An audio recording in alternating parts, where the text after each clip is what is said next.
Tea ఇవ్వడం ఆలస్యమైందని ఓ వ్యక్తి భార్య తల నరికేసి కిరాతకంగా హతమార్చాడు. ఉత్తరప్రదేశ్లోని గజియాబాద్ జిల్లా బోస్పూర్ గ్రామంలో ఈ ఘటన జరిగింది. ధర్మవీర్ ఇతని వయసు 52, సుందరి ఈమె వయసు 50. ఈ దంపతులకు 4 పిల్లలు. కూరగాయల వ్యాపారి అయిన ధర్మవీర్కు టీ తాగే అలవాటు ఉంది. ఆ టీ కాస్త ఆలస్యమైందని సుందరితో వాదనకు దిగాడు. మరికొంతసేపు ఆగమని ఆమె చెప్పడంతో ఇతని కోపం కట్టలు తెంచుకుంది. వెంటనే ధర్మవీర్ పదునైన కత్తితో సుందరి మెడ నరకడంతో ఆమె అక్కడికక్కడే మృతి చెందింది. కేకలు విన్న గ్రామస్తులు ఆ ఇంటికి పరుగున వచ్చారు. ఈలోపు ఆమె రక్తపు మడుగులో పడి ఉంది. అయితే అదే ఇంట్లో మరో గదిలో ధర్మవీర్ కొడుకు నిద్రపోతూ ఉన్నాడు. అతను లేచి వెళ్లేటప్పటికే తల్లి చనిపోయి ఉంది. ఓ ఆటో డ్రైవర్ డబ్బుల కోసం కకుర్తిపడి చిక్కుల్లో పడ్డాడు. బెంగళూరులో శాంతి ఆమె బావ లోకేష్ ఓ ఆటో ఎక్కారు. తమకు ఓ గది కావాలని, చీప్గా ఉండాలని కోరారు. తాము స్నానం చేసి ఫ్రెష్ అయి వెళ్ళిపోతాం, మాకు ఓ 2 గంటలు చాలన్నారు. మంచి లాడ్జి చూడమంటే ఆ ఆటో డ్రైవర్ కకుర్తి పడ్డాడు. ఏకంగా తన గదిగా తీసుకెళ్లాడు. ఓ గంటలో 500 వస్తాయిలే అనుకున్నాడంతే. వారి నుంచి 500 కూడా తీసుకున్నాడు. ఆ తర్వాత వారిని ఆ గదిలో ఉంచి తాను వెంటనే వస్తానని ఓలా బుకింగ్ వస్తే వెళ్ళిపోయాడు. ఆ తర్వాత ఇంటికి వచ్చి తలుపు తీయగా ఎవ్వరూ తీయలేదు. పక్కింటి వారి సాయంతో తలుపులు బద్దలు కొట్టి చూడగా ఇద్దరూ లోపల ఉరేసుకొని చనిపోయి ఉన్నారు. బాబోయ్, వీళ్ళెవరో నాకు తెలియదని పోలీసులకు సమాచారం ఇచ్చాడు ఆటో డ్రైవర్. పోలీసులు విచారణ చేయగా చనిపోయింది బావ మరదలు అని తేలింది. శాంతి తన సొంత అక్క భర్త అయిన లోకేష్తో అక్రమందం పెట్టుకుంది. ఇద్దరూ ప్రేమించుకున్నారు. ఆ విషయం శాంతి అక్కకు తెలియడంతో ఇద్దరిని మందలించింది. దీంతో కలిసి ఉండలేమని వచ్చి ఆటో డ్రైవర్ గదిలో ఉరేసుకొని చనిపోయారు. ఆటో డ్రైవర్ పాపం ఏ లాడ్జ్కో తీసుకెళ్తే సరిపోయేది, కానీ ఇప్పుడు ఆ డ్రైవర్ కూడా ఈ కేసులో ఇరుక్కున్నాడు.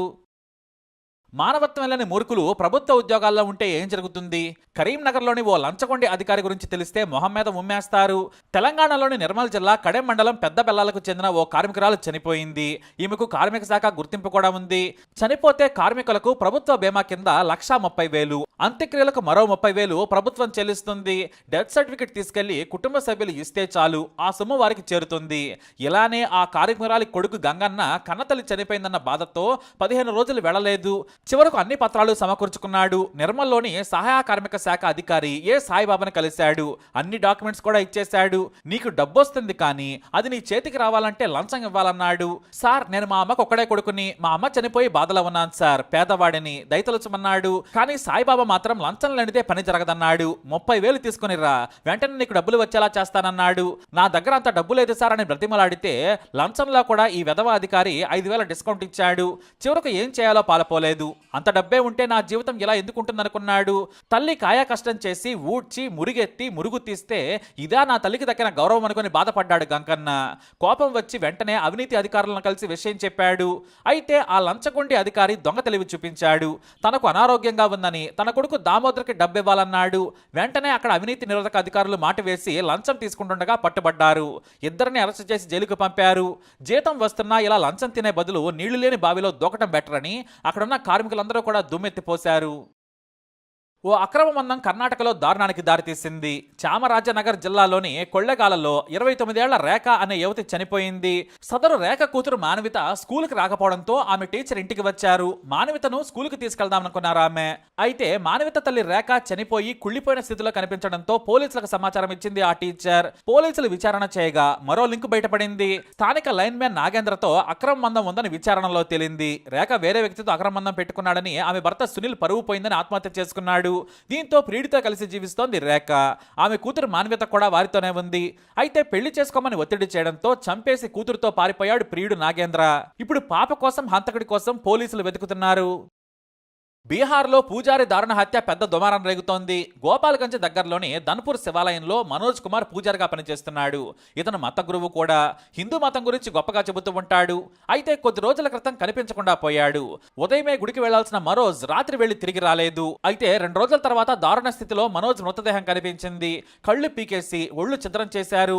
ప్రైవేట్ భాగాలను కోసి పారేశారు. చేతులు వెనక్కి విరిచి దారుణంగా హత్య చేశారు. అయితే మిస్సింగ్ కేసు పెట్టినా కూడా పోలీసులు పట్టించుకోలేదు. ఇప్పుడు విచారణ కూడా సరిగ్గా చేయడం లేదని గ్రామస్తులు ఆందోళన చేపట్టారు.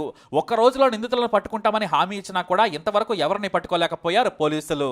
ఆలయం నుంచి వెళుతూ ఒంటరిగా సీసీటీవీ కెమెరాలో కనిపించాడు. కానీ హంతకులెవరో తేల్చలేకపోయారు పోలీసులు. మరోవైపు బీజేపీ నేతలు ఆందోళనకు దిగారు. పోలీసు వాహనానికి నిప్పు పెట్టి వారిపై దాడికి దిగడంతో గాల్లోకి కాల్పులు జరిపారు పోలీసులు. గోపాల్గంజ్ ప్రాంతం మొత్తం అట్టుడికిపోతుంది.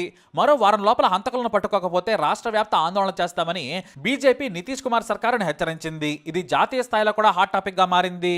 ఇక మరో న్యూస్, లక్నోలోని నవాజ్ వాజిద్ అలీషా జూ పార్కులో దారుణం జరిగింది. ఎప్పటి మాదిరిగానే సూరజ్ మరియు రాజు అనే ఇద్దరు యువకులు హిప్పో ఎన్క్లోజర్ లోపలికి వెళ్లారు. అది పక్కనే ఉండగానే ఎప్పుడూ క్లీన్ చేసేవారు. ఆ రోజు కూడా క్లీన్ చేస్తుంటే ఆడ నీటి ఏనుగు ఒక్కసారిగా వారిపై దాడి చేసింది. సూరజ్ పొట్టలోకి కొమ్ము విసరడంతో చీరుకుపోయింది. రాజు ఏమో భయంతో బయటకు పరిగెత్తాడు. జూ అధికారులు వచ్చే సమయానికి ప్రాణాపాయ స్థితిలోకి చేరుకున్నాడు. ఆసుపత్రికి తీసుకెళ్లినా కూడా కాసేపటికే చనిపోయాడు. అయితే సూరజ్కు తక్షణ సాయంగా 50,000 ఇచ్చారు అధికారులు. అతని కుటుంబాన్ని ఆదుకుంటామని చెప్పి జూని క్లోజ్ చేశారు. అసలు ఎందుకు హిప్పో అలా చేసిందో ఇప్పటికీ కూడా ఎవరికి అర్థం కాలేదు. వాళ్ళు సంవత్సరాలుగా రోజు అదే పనిగా చేస్తున్నారు. కానీ ఈ రోజే ఇలా జరిగింది. కేరళలో ఓ 28 ఏళ్ల యువకుడు కామదాహం తీర్చుకునేందుకు ఏకంగా ఓ మధ్య వయస్కురాలిని అత్యాచారం చేశాడు. దినసరి కూలీగా ఉన్న మహిళకు పనిప్పిస్తామని అస్సాంకు చెందిన ఫిరదాస్ అలీ అనే యువకుడు తీసుకెళ్లాడు. తర్వాత రైల్వే ట్రాక్ దూరంగా పొదల్లోకి లాక్కెళ్లి అత్యాచారం చేశాడు. బాధిత మహిళ పోలీసులకు ఫిర్యాదు చేసింది. అతనే పని కోసం అస్సాం నుంచి వచ్చాడు. అలాంటిది పని కోసం ఈమెను తీసుకెళ్లాడని తెలిసి పోలీసులే షాక్ అయ్యారు. అయితే ఆ మహిళ అతని మొహం గురించి సరిగ్గా చెప్పలేకపోయింది. ఒక బ్లూ బ్యాగ్ వేసుకొని తెల్ల షూ వేసుకున్నాడని చెప్పింది. సీసీటీవీ కెమెరాలను పరిశీలించ ఓ ఇంటెలిజెంట్ ఎస్ఐ అతన్ని గుర్తించాడు. గతంలో గంజాయి పిలుస్తూ పోలీసులకు దొరికిపోయాడు. దీంతో అతని ఫోన్ నంబర్ను ట్రాక్ చేయగా తన గదిలోనే మద్యం గంజాయిని ఎంజాయ్ చేస్తుండగా పోలీసులు పట్టుకుని జైల్లో వేశారు. హర్యానాలో డబుల్ క్రాస్ లవ్ అఫైర్ నడుపుతుందని చంపేశాడో యువకుడు. కుండీ పోలీస్ స్టేషన్ పరిధిలో ఓ కంపెనీలో అనిల్ అనే యువకుడు పనిచేసేవాడు. అక్కడే యూపీ నుంచి వచ్చిన పూజ అనే యువతి పనిచేసేది. ఇద్దరి మధ్య పరిచయం కాస్త ప్రేమగా మారింది.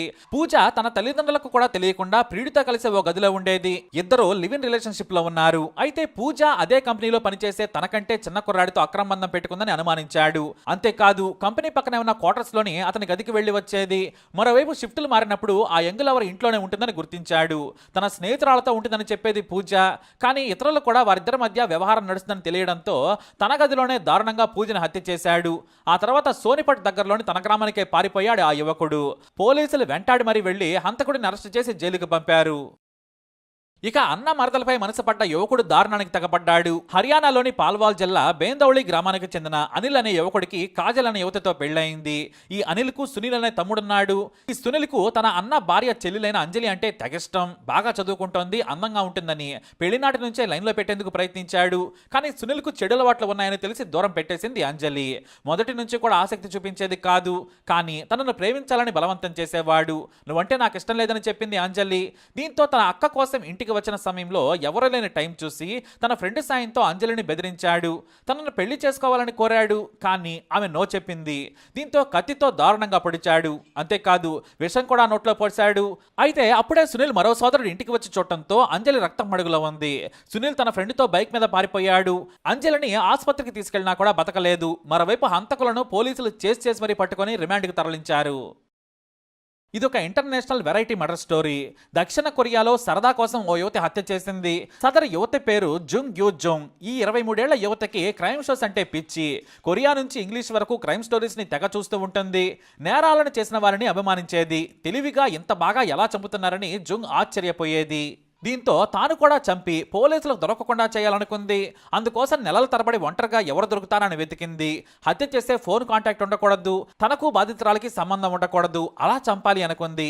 అలానే ఓ 26 ఏళ్ల జువిన్ అనే లేడీ ఇంగ్లీష్ టీచర్ను టార్గెట్ చేసింది. తనకు ఇంగ్లీష్ నేర్పించాలని కోరింది.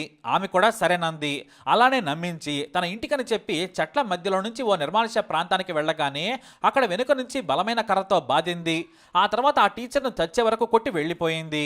అయితే ఆ మరునాడు ఉదయం నిద్రలో ఉన్న జుమ్మును పోలీసులు కొట్టి మరీ లేపారు. జువిన్ అనే టీచర్ని నువ్వే చంపావని ఆధారాలు దొరికాయని చెప్పగానే ఆశ్చర్యపోయింది. నేను చంపలేదు, ఆధారాలంటే నేను నిలదీసింది. కానీ సీసీ కెమెరాల్లో పొదల్లోకి టీచర్ని తీసుకెళ్తూ కనిపించింది జుంగ్. అంతేకాదు ఆ లొకేషన్ కు ఆ సమయంలో వీరిద్దరి ఫోన్లు మాత్రమే వెళ్ళినట్లు పిన్ పాయింట్ లొకేషన్ ద్వారా గుర్తించారు. మరో విషయం ఏంటంటే తన బాయ్ ఫ్రెండ్ కు లొకేషన్ కూడా పంపింది. ఆ టీచర్ తో మాట్లాడుతున్నప్పుడే ఫోన్ లో అర్జెంట్ గా రమ్మని బాయ్ ఫ్రెండ్ ఫోన్ చేస్తే 10 నిమిషాల్లో వస్తానని మెసేజ్ పెట్టింది. సరిగ్గా అదే లొకేషన్ లో మృతురాలతో కనిపించింది జోంగ్. ఎందుకు చంపావంటే సరదా కోసం చంపానని చెప్పింది. అయితే ఇలా చాలా సింపుల్ గా దొరుకుతాననుకోలేదని ధైర్యంగా చెప్పింది జోంగ్. ఈమెకు కోర్టు 3 రోజుల్లోనే యావజ్జీవ కారాగార శిక్ష విధించింది. అలా ఎవ్వరికీ దొరకను అనుకుని దొరికిపోయి 3 రోజుల్లోనే శిక్ష వేయించుకుంది జోంగ్. మరి ఈ క్రైమ్ స్టోరీస్ పై మీ అభిప్రాయాన్ని కమెంట్ ద్వారా తెలియజేయండి. ఈ వీడియో అప్డేట్స్ కోసం మై ఛానల్ ఫాలో అవ్వండి. అలాగే తప్పకుండా సబ్స్క్రైబ్ చేసుకోండి.